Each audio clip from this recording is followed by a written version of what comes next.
Oh, I didn't think I would see you here. Are these two your friends? Yes, we had the fortune of meeting not too long ago. They are quite a knowledgeable and talented pair, and a pleasure to be around. Traveler, we were just discussing the history of Rex Lapis. Would you like to listen? This, good sir, seems not to appreciate the almighty power of the Lord of Geo. As a professional archaeologist, I'm inclined to correct some of his erroneous views.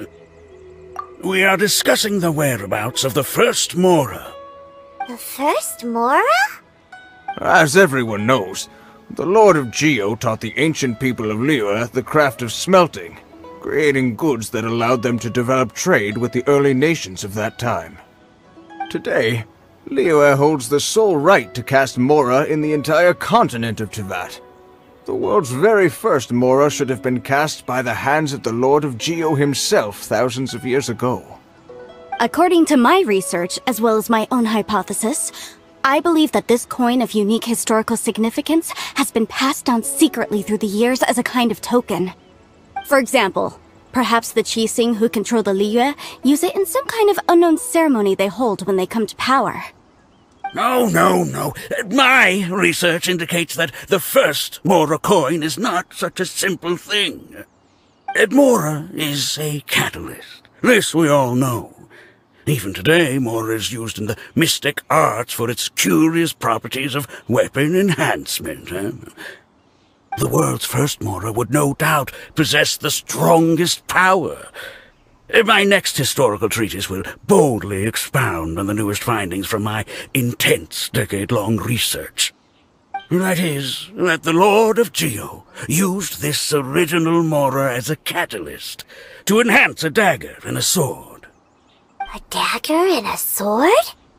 Well, buy the book when it comes out to read the full story. For now, I will only reveal this.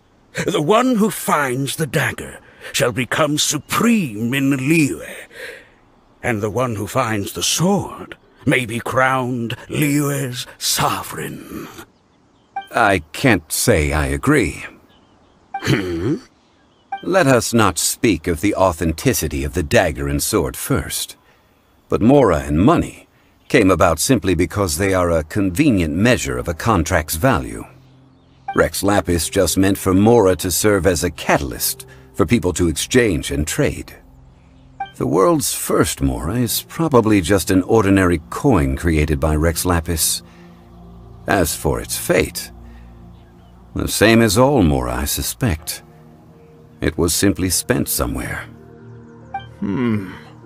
I think that Mr. Hanshua's hypothesis seems reasonable. Mr. Zhongli's argument, on the other hand, lacks any evidence. How can you so easily dismiss the Lord of Geo's profound foresight? No, I am not debating right or wrong.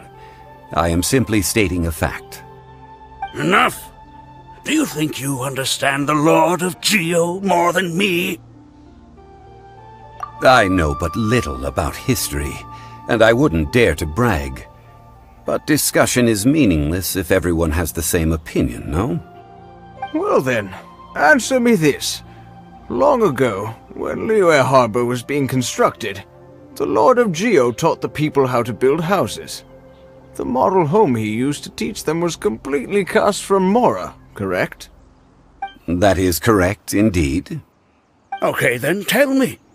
Why would the Lord of Geo do something so extravagant, if not because of the mystical power that Mora contains? There's a simple explanation, really.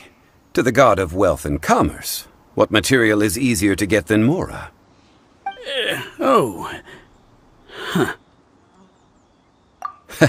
I mean, I am talking about Rex Lapis. Excuse me, sir. I have some questions about archaeology. Can we find somewhere quiet to chat? I mean, if it's okay with you. Oh, it's no problem at all. But may my friend accompany us? Perhaps they could be of some help. Of course. They can come if that's what pleases you, sir. Let's go. I wonder if he will come What today. I'm about to say is a bit disrespectful of the Lord of Geo and would draw a lot of angry looks. so it's best to discuss this somewhere quiet. Your argument just now exhibited acuteness of speech and thought. Most importantly, you don't fall for the boasting and acting of the others. You remain objective. So I have a question for you. Perhaps you will answer differently from other scholars. Do you think that all the gods that the Geo Archon killed were evil? Let's not analyze it in terms of good versus evil. Rex Lapis placed great importance on the integrity of contracts. So any gods he killed certainly must have broken some kind of contract. Right! The Lord of Geo wouldn't kill the innocent. But when I was doing some research, I learned about the legend of the God of Salt. The God of Salt, Havria, was a very kind god, but she encountered Morax one day in battle. Morax used a rather underhanded trick to assassinate her. What? No way! This bit of history is a long story. But you may not like the truth when you hear it. Don't worry, please tell me what you know. This event, I've already searched for answers for a long time. No, it's just... Where should I begin?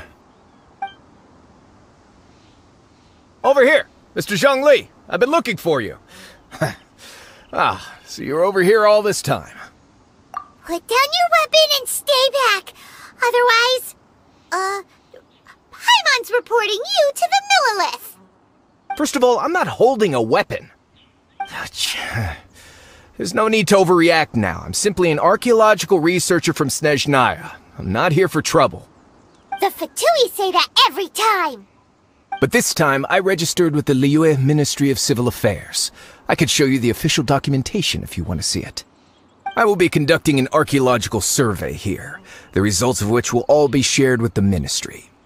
I heard that Wangsheng Funeral Parlor had a consultant named Zhang Li, with immense knowledge of ancient history and archaeology. So I paid Wangsheng Funeral Parlor a handsome amount to hire Zhang Li as my own consultant while I'm in town. So you mean to say that this is work for the Wangsheng Funeral Parlor, yes? Well, since it's work, I don't have a choice. A consultant of the Wangsheng Funeral Parlor must respect their duty. Of course you would be such a reasonable man. Well then, let's head out now, shall we? Wait, if you are studying archaeology, can I go too? I am also a scholar in this field, so I can help. That will give us a chance to continue the topic we were just discussing. Oh, and you should tag along too. This experience may be of help to you. It is a story from before the rise of the Seven.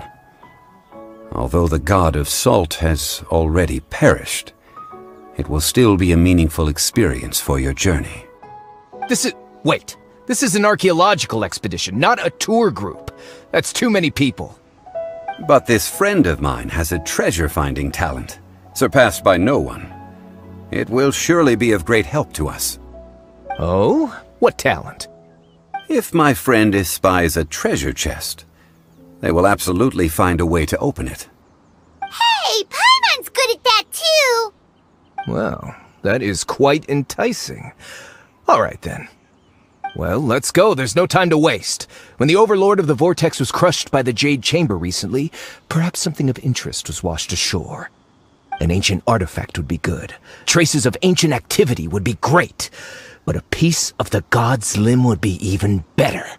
Who knows what surprises we may find.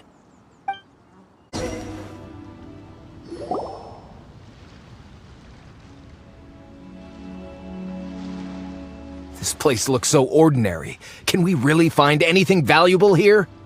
Huh? Paimon thinks it looks really grand. I don't mean the scenery, but rather that there should be something out of the ordinary. A big battle did just occur and all, and I don't even know where to begin looking here. Guyan Stone Forest is actually the perfect place to be, if you wish to learn about the gods or the history of the Archon War.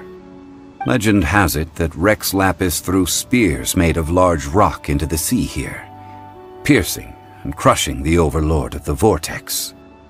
After many years of wind erosion, those stone spears have turned into the unique rock formations we see now. mountains were the Lord of Geo's weapons? What we see now is just the part of them that remains. The stone spears hurled by Rex Lapis all those years ago were much greater, both in number and in size.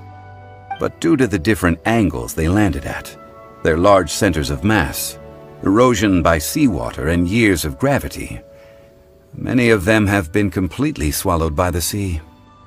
So besides wind erosion, the initial collapsing of the stone spears also played a big part in the formation of Guyan Stone Forest. Well, a god able to fight one so powerful as Rex Lapis was certainly very strong in its own right. Indeed. This is where the value lies in research at Guyan Stone Forest. Most of the objects from that time were lost to the sea. But the gigantic waves created by the Overlord of the Vortex have given those sunken objects a chance to see the light of day again. So you're saying that if we look carefully, we'll be able to get very, very rich. Rich with archaeological knowledge and historical value, yes? That's all I seek in life. Well, since we brought so many people, I think it would be best to split up and look. Okay then. I will go with my friend here. Although I have a smattering of knowledge in various disciplines, when it comes to archaeology, I can't compete with the expert here. Huh? Me? What's the matter? This is your profession. Why are you so surprised? I get it. I'll escort him then. Okay. If we find anything valuable or rare, let's meet on the shore opposite from here.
Call yourself a scholar of archaeology?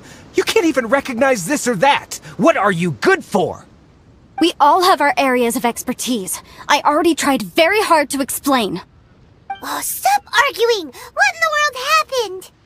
This girl just keeps bragging about how she's an archaeologist, but she doesn't even know anything about the surrounding ruins. I even know more than her. She left me to rely solely on guessing, experience, to find anything valuable to take back. Ugh, what a waste of time. I've just been researching the God of Salt, so I'm not familiar with sea relics. Is that so strange? And you kept asking about how much Mora everything is worth. Can the value of relics only be measured in Mora? Isn't measuring their value in Mora the easiest way? This also matches the traditions of Liyue, does it not? Now, calm down. No need to make a fuss. We were able to bring back some intriguing objects. Let's have a look.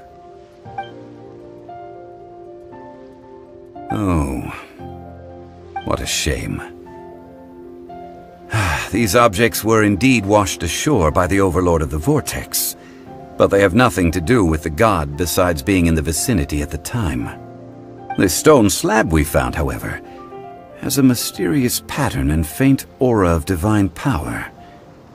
Perhaps it will be useful for research purposes. Quick, give it to me! At least we didn't come for nothing. The power of the gods, yes! This is good. Oh, but these other objects are certainly worth a little something, right? It should be enough to cover the cost of hiring you. It's all mine.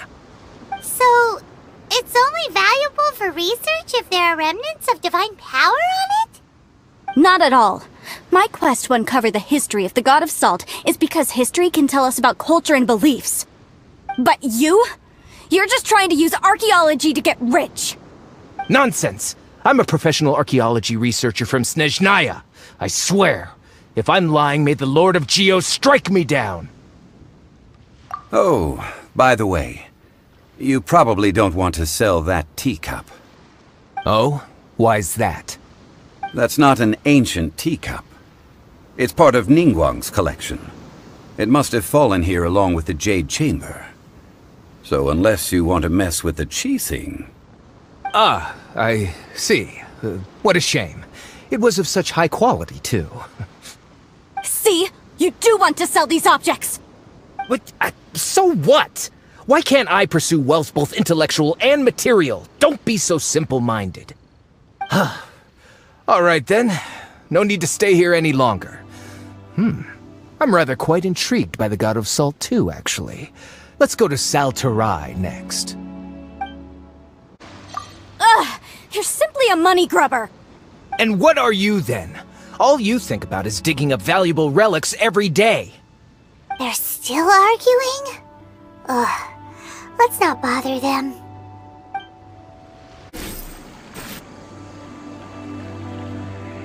I heard that Sal Tarai was once the home of the God of Salt's people. Therefore, there's sure to be loads of valuable relics nearby. According to legend, the people of the God of Salt, Havria, enjoyed prosperous lives under her protection. But this legend has been around for ages. With the countless scrap collectors and treasure hoarders in the area, there probably aren't many valuable things left here. Oh, good. That's just great. If I knew it was picked this clean before, I wouldn't have come. About that, I know there's a ruin deep in this cave here. It's related to the God of Salt, which is actually how the area originally got its name of Sal Tarai. However, the ruin entrance has been sealed by a mysterious power. Nobody has been able to break the seal. I found a mechanism that seemed to be related to the seal, but when I undid the mechanism, the seal wasn't affected at all. So at the moment, the seal's origin and how to break it are very important topics in my research on the God of... I don't know, there's no concrete evidence. But I'm pretty sure the seal is meant to hide some kind of long-forgotten truth. The God of Salt was a benevolent god, adored by the people, not to mention powerful. She wouldn't have any kind of shameful secrets to hide. So, the one who wants to hide some truth is very possibly her killer, Morax. This doesn't sound like something the Lord of Geo would do, though. Who cares about all that? It sounds like countless treasures of the God of Salt lie within this ruin, just waiting for someone to find them, right? You weren't listening at all, were you? Ugh. Even if there's a mountain of treasures inside, nobody can get in if the seal isn't broken. Ah, but we have the illustrious Mr. Zhongli with us. He looks like he knows just about everything. A little seal shouldn't be any trouble for him. This seal seems to be quite ancient. Even Mr. Zhongli may not know all of its secrets. I may know something about it. What? Over the years, I've heard various rumors with bits of knowledge about seals. Although their references seem rather disorderly, they do in fact contain the secret to breaking seals. Let's go take a look at the mechanism Miss Wanyan just mentioned. Okay, since Mr. Zhongli says so, follow me then.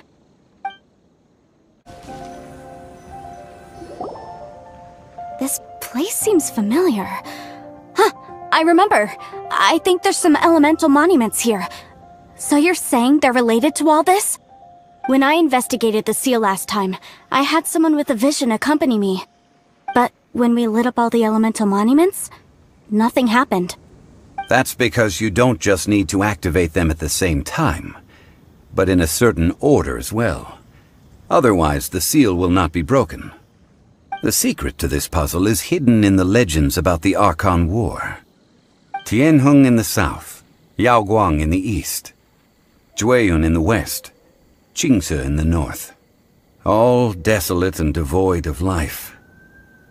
Liyue is vast, yet even one haven is hard to find. To the north, to the east. Do the people of Liyue always talk in riddles? I think I've heard this saying before. Certainly you have. And the contents of this saying are also related to the god of salt.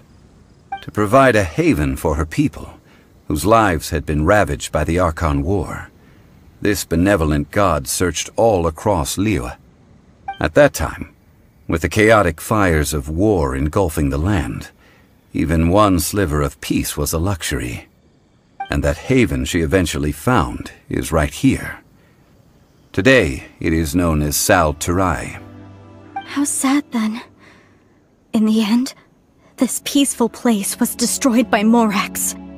Okay, enough with these ancient stories. Now that we have the clue, hurry up and break the seal. Whatever happened doesn't matter as long as we can get inside that ruin. Tianheng in the south, Yaoguang in the east, Jueyun in the west, Qingce in the north. With this clue, you should be able to solve the puzzle.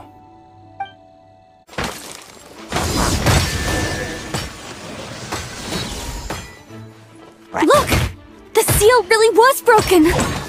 Mr. Zhongli is indeed quite remarkable. It was nothing, really. Now, it's time that people learn the hidden truth lost to time.